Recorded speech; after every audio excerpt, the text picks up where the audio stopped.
Science chapter 6 life processes. In last video we discussed about nutrition. So nutrition are of two types, autotrophic mode of nutrition and heterotrophic mode of nutrition. Last video में हम लोग ने autotrophic mode of nutrition पूरा detail में discuss कर लिया था. Autotrophic nutrition क्या है? The mode of nutrition in which organisms can make their own food, can prepare their own food, and they are not dependent on others for food. That type of nutrition is called autotrophic mode of nutrition. Now in this video we will discuss heterotrophic mode of nutrition and the way how amoeba obtains its food, that we will discuss, and the topic is nutrition in human beings, which is a very interesting topic. So what is heterotrophic nutrition or heterotrophic mode of nutrition? So this is the nutrition in which the organisms cannot make their own food, and they are directly or indirectly dependent on plants for food, cannot make their own food, and they are dependent on whom? On plants. Directly or indirectly they are dependent on plants for their food. They cannot make their own food. Example, we human beings means animals. In science means we are also animals only. So all the animals, we, and many organisms, microorganisms also, many organisms. You can say all only, but then also some organisms like some bacteria and algae, I told in last video that they can prepare their own food. But rest, all organisms are dependent directly or indirectly on plants for food. So the organisms which follow or which use this mode of nutrition, they are called heterotrophs. And you can give example like animals, including us human beings. So now we have understood what is heterotrophic mode of nutrition. In heterotrophic mode of nutrition, in earlier classes also, I think so class 7, you have studied different types of heterotrophic nutrition. We have studied for example parasitic nutrition, symbiotic relationship, that cascata, parasitic nutrition, that all we have studied. In this also, in book it is given parasitic nutrition. Only examples like who uses parasitic nutrition: leeches, lice, cascata already we know, leeches, lice, tapeworms, all this. Lice you all know only, which is present in our hair sometimes. That organism is called lice. So it is parasitic nutrition. All rest other nutrition are also there, but these all are types of heterotrophic nutrition. Why? Because in this nutrition, organisms cannot make their own food, they are dependent on others. Lice, leeches, all this. So you can write the definition of heterotrophic mode of nutrition in this way. So these are the organisms which use parasitic mode of nutrition. हम लोग को class 7 में मिला है parasitic mode of nutrition क्या है? The nutrition in which the organism makes its shelter and gets its food from the host organism without harming it, means without killing it. It is not a killing, only it gets its food and shelter from the host organism like lice and all this. This is called parasitic mode of nutrition. यहाँ ये इतना important नहीं है. Next है how amoeba obtains its food. We will understand step by step with diagram. So next topic, how amoeba obtains its food. I have already told, and we already know amoeba is a single celled organism. Single celled, एक ही cell से बना हुआ organism है amoeba. और हम लोग को पता है इसका शेप कैसे भी हो सकता है.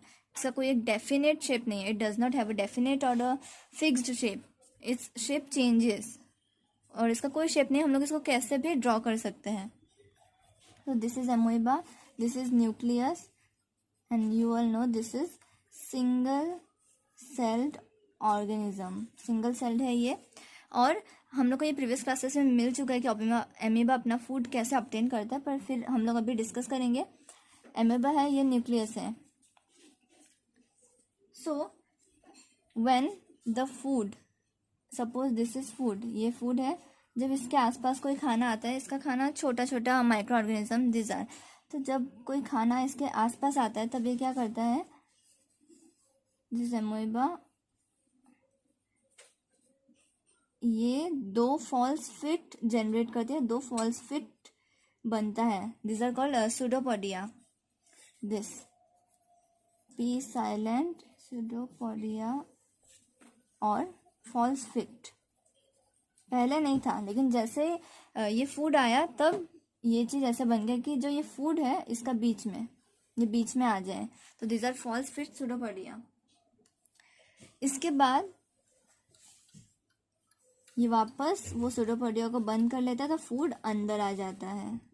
This was food and this is nucleus. So इस तरीके से अमीबा अपना फूड ऑब्टेन करता है। जैसे फूड आता है, it take out its false feet, that is called pseudopodia, and then the food gets inside its body. उसके बाद जो एक्स्ट्रा जो वेस्ट मटेरियल है, it throws out of its body in this way, waste material, and this food when it comes here it creates a food vacuole। जब ऐसे खाना pseudopodia है इसके बीच में से आ जाता है जब अंदर, तो it creates a food vacuole. उसके बाद जो फूड है वो यूटिलाइज होता है, जैसे हम लोग के बॉडी में होता है, यूटिलाइज होता है, बॉडी में हर जगह पहुंचता है, and then it excretes its waste material. So this is the diagram. So अगर क्वेश्चन आए कि how amoeba obtains its food for 3 marks, it will, I think so it can come, तो ऐसे आंसर हम लोग लिख सकते हैं, amoeba कैसे अपना फूड ऑब्टेन करता है। So which fuse over the food particle forming a food vacuole? Pseudopodia, amoeba pushes out its false fit known as pseudopodia which fuse over the food particle forming a food vacuole। ये जो pseudopodia है ये fuse होते हैं, मतलब वापस एक हो जाते हैं, ये एक हो गया, और ये जब एक हो जाते हैं तब ये फूड इसके अंदर आ जाता है। So now is our important topic and it is very interesting for me, मतलब मुझे तो बहुत अच्छा लगता है ये सब, न्यूट्रिशन इन ह्यूमन बींग्स। तो एक एक करके हम लोग पूरा डायग्राम से स्टार्टिंग से लेके एंड तक अच्छी तरह से अब इसको समझेंगे।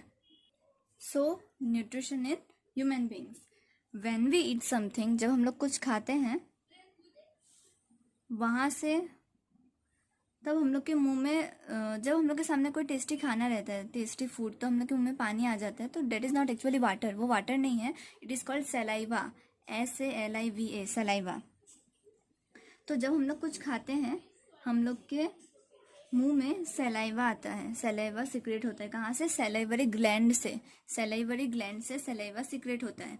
और saliva it contains an enzyme which is called salivary amylase. Saliva के अंदर एक एंजाइम रहता है, उसको बोलते हैं सलाइवरी एमाइलेस, और वही जो हम लोग फूड खाते हैं, वही जो कॉम्प्लेक्स सब्सटेंस है starch, it breaks starch to simple sugar, और it breaks starch to sugar. मतलब मैंने क्या बोला, हम लोग पूरा डाइजेशन का पॉइंट वाइज डिस्कस करेंगे एक एक, और ग्लैंड वाइज ग्लैंड लिखेंगे एक एक, जैसे पहले सलाइवरी ग्लैंड का काम है तो वो, फिर जैसे जहाँ जाएगा फूड, स्टोमक, और अलग अलग ग्लैंड वाइज लिखेंगे। तो फर्स्ट है salivary gland, salivary gland it secrete saliva, और जब हम लोग कोई अच्छा खाना खाते हैं जो पानी आता है उसको बोलते हैं saliva, that juice, it secrete saliva. And what does saliva contain, saliva contains an enzyme which is called salivary amylase, contains an enzyme called salivary amylase, and it breaks down starch to simple sugar, and to, you can write simple or not, it is optional, to sugar, starch to or starch into anything। तो salivary gland सबसे पहले मुंह के अंदर से start कर रहे हैं हम लोग, mouth. Salivary gland secret saliva. Saliva it contains salivary amylase which breaks down starch to sugar. ये है salivary gland का काम. अब next, suppose this is mouth, here is our food mouth में इस saliva के बाद जब sugar में convert हो जाता है, it breaks down starch to simple, then the food goes to the food pipe. This is called food pipe or oesophagus. This is known as food pipe or oesophagus. And then it comes to the stomach. It comes to stomach through this food pipe. This food pipe is called oesophagus. Oesophagus. So इतना तक I hope so it is clear. अब next क्या होता है? Next जब food stomach में जाता है, स्टोमक में एक गैस्ट्रिक ग्लैंड रहता है, and that gastric gland it secretes 3 substances. Gastric gland secretes 3 substances. So ये क्या क्या है? First is hydrochloric acid HCl, pepsin and mucus. It secretes 3 substances. Hydrochloric acid HCl, it secretes pepsin and it secretes mucus. तो खाना salivary gland वाला process होने के बाद कहाँ जाता है? स्टोमक में. Stomach there is gastric gland. In stomach there is gastric gland. Gastric gland secretes 3 substances, hydrochloric acid, pepsin and mucus. अब इन तीनों का फंक्शन क्या है, क्या होता है, ध्यान से सुनना है. अगर हम लोग को एक बार समझ में आ गया तो पूरा प्रोसेस एकदम इजीली याद रहेगा. HCl सबसे पहले हाइड्रोक्लोरिक एसिड. अब एसिड है तो हम लोग ऐसा सोच सकते हैं, it kills the bacteria which comes along with the food. Hydrochloric acid क्या करता है? जो फूड के साथ बैक्टीरिया आ जाता है, it kills them. It kills the bacteria that comes along with the food. That comes along with food. उसके बाद pepsin. Pepsin it breaks proteins to peptones. Pepsin क्या करता है? It breaks proteins जो होते हैं proteins, it breaks proteins to peptones. Then mucus जो है it protects the inner lining of the stomach. Stomach का जो इनर लाइनिंग है उसको कौन प्रोटेक्ट करता है? Mucus. Lining of the stomach. So ये है इन तीनों का फंक्शन. यहाँ तक तो समझ में आ गया होगा. सबसे पहले खाना सैलिवरी ग्लैंड के अंदर सैलिवा सीक्रेट होता है. सैलिवा के अंदर एक एंजाइम है, it is called salivary amylase, और वो क्या करता है, इसका फंक्शन बहुत इंपॉर्टेंट है. It breaks down starch to simple sugar. उसके बाद फूड पाइप से होके, food pipe is also called oesophagus, यहाँ से होके स्टोमक में आता है. Suppose this is the stomach. यहाँ से होके ये स्टोमक में आता है. एंड स्टोमक के अंदर क्या है? Gastric gland. और gastric gland it secretes 3 substances: hydrochloric acid, pepsin, mucus. hydrochloric acid bacteria kill करता है. Pepsin it breaks proteins to peptones. और म्यूकस प्रोटेक्ट करता है inner lining of the stomach. अब नेक्स्ट, स्टोमक के बाद जो फूड है वो कहाँ जाता है? Next it goes to liver. ये इधर स्टोमक है, स्टोमक का साइड में ही इधर लीवर है. इधर this is liver. In liver bile duct is there. Liver में क्या है? Bile duct. ऐसा कुछ डक्ट है, it is called bile duct. Liver के अंदर, ये याद रखना है. So this bile duct, it secretes bile salt. Bile duct secretes bile salt. ये जस्ट कि बाइल सॉल्ट कहाँ से आए, लीवर के अंदर बाइल डक्ट है तो बाइल सॉल्ट सीक्रेट हुआ. अब बाइल सॉल्ट का फंक्शन क्या है, ये चीज इंपॉर्टेंट है कि बाइल सॉल्ट ब्रेक्स फैट्स. बस एक ही है इसके अंदर, बाइल सॉल्ट ब्रेक्स फैट्स. तो स्टोमक के बाद फूड कहाँ जाता है, लीवर में. लीवर के अंदर बाइल सॉल्ट रहता है, कहाँ से, बाइल डक्ट है, तो इट सीक्रेट्स बाइल सॉल्ट.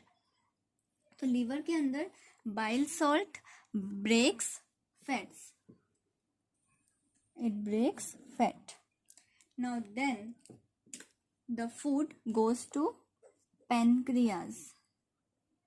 कहाँ जाता है अब, पेनक्रियाज में. अब फिर से pancreas secretes two substances, it secretes two substances. Pancreas इधर है, ये लीवर से इधर स्टोमक के नीचे ही इधर ये पेनक्रियाज है. This is called pancreas. It secretes two substances. One is trypsin and other is lipase. क्या क्या है, ट्रिप्सिन और लाइपेस. बिल्कुल भी कंफ्यूज नहीं होना है. Pancreas it secretes two substances, trypsin and lipase. सबसे पहले ट्रिप्सिन का क्या फंक्शन है. Trypsin it breaks proteins. Trypsin क्या करता है, इट ब्रेक्स प्रोटीन्स. और lipase it again breaks fats, it breaks fats. Liver के अंदर भी बाइल सॉल्ट ब्रेक्स फैट्स. फिर वापस फूड जो लीवर के बाद कहाँ आता है, पेनक्रियाज में. Pancreas secretes two substances, trypsin and lipase. Trypsin it breaks proteins and lipase it breaks fats. Then सब क्या हुआ स्टार्टिंग से, एक बार हम लोग वापस रिवाइज करते हैं. सबसे पहले salivary amylase starch to sugar. फिर आया स्टोमक में gastric gland, three substances HCl, pepsin and mucus. Kills bacteria, breaks proteins to peptones and mucus protects the inner lining. Then it goes to liver. Liver bile salt breaks fats. Then pancreas. It secretes two substances, trypsin, lipase. Trypsin breaks proteins, lipase breaks fats. Then the food comes to the intestine. और हम लोग को पता है कितने intestine है, दो है, स्मॉल इंटेस्टाइन, लार्ज इंटेस्टाइन. सबसे पहले फूड जाता है स्मॉल इंटेस्टाइन में. Here it is made like this. This is large intestine. And here it is present small intestine.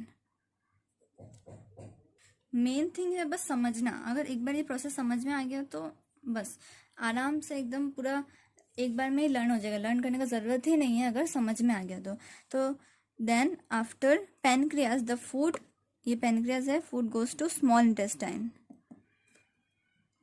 Small intestine.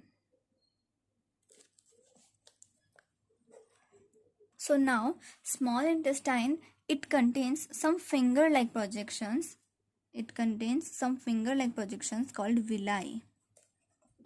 क्या है, villi, finger-like projections. और विलाई क्या करता है, स्मॉल इंटेस्टाइन का सरफेस एरिया बढ़ा देता है. मतलब जितना एरिया है स्मॉल इंटेस्टाइन का, विलाई के वजह से finger like projections, it increases the surface area. So that is another thing, that is the function of villi. But small intestine contains villi. और villi का क्या फंक्शन है, it absorbs the digested food. Villi absorbs the digested food. Food यहाँ तक तो digest हो ही गया है, तो कौन एब्जॉर्ब करता है, small intestine. It absorbs the digested food. Then lastly the food goes to large intestine. Large intestine. intestine. So large intestine, again it absorbs the excess salt, or it absorbs salt with the excess water, along with excess water. मतलब जो extra water और बच जाता है और salt, तो it absorbs lastly it absorbs salt along with excess water, मतलब जो एक्स्ट्रा वाटर और रहता है it absorbs that. This is large intestine. This. Then the waste material, it passes through the anus. So this is how food is digested. I have not drawn the diagram properly, just to I was for discussing. Roughly I have drawn, but this is the main diagram. This human alimentary canal बोलते हैं इसको. ये diagram भी exam में आता है and it is important also. अब समझ में आने के बाद तो हम आराम से सब पार्ट्स को नेम कर सकते हैं. So in this video we will discuss up to here only. In my next video some terms are there like emulsification of fats, and this villi like terms are also there. We will discuss one definition of that terms. इस process में तो ये पूरा process complete हो चुका है, nutrition in human beings, और nutrition topic भी कंप्लीट हो चुका है. नेक्स्ट वीडियो के अंदर we will start the next process, next life process. अगर इस वीडियो में कोई भी कन्फ्यूज़न हो, कोई भी डाउट हो, then please comment. I will try my best to solve the confusion. If you like the video, give a thumbs up to this video, share it with your friends if you think that your concept is fully clear, and also subscribe to my channel for more updates. I will be making videos on all the chapters of class 10. Thank you.